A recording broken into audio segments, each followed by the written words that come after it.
Hi guys! Welcome to my YouTube channel po, Paano Makasama sa ₱1,000 Social Pension ng DSWD po para sa ating mga indigent senior citizen po. Ayan guys, so ito po yung mga qualification para malaman po natin kung kayo po ay qualified. Una po, at least 60 years old po kayo. Ayan guys, so nasa senior citizen age na po. Okay? Dapat kayo po ay mahina, sakitin o may kapansanan or disability po. Ayan guys. At walang regular na income o wala pong trabaho. Okay?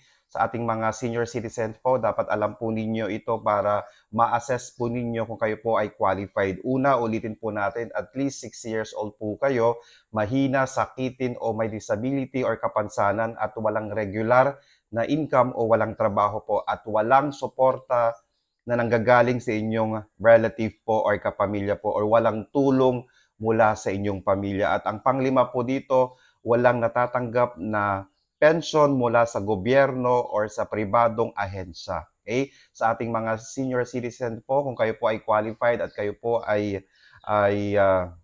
alam po ninyo na qualified po kayo, pwede po kayong pumunta sa inyong munisipyo, sa Municipal Social Welfare po. Ayan, para po assess po nila kayo at kung kayo po ay qualified, isasama po kayo sa listahan ng makakatanggap ng ₱1,000 monthly social pension ng DSWD. Okay? Please do not forget to subscribe, like, and share para po lagi po kayong updated sa ating mga videos. Maraming salamat po and stay safe. Bye-bye!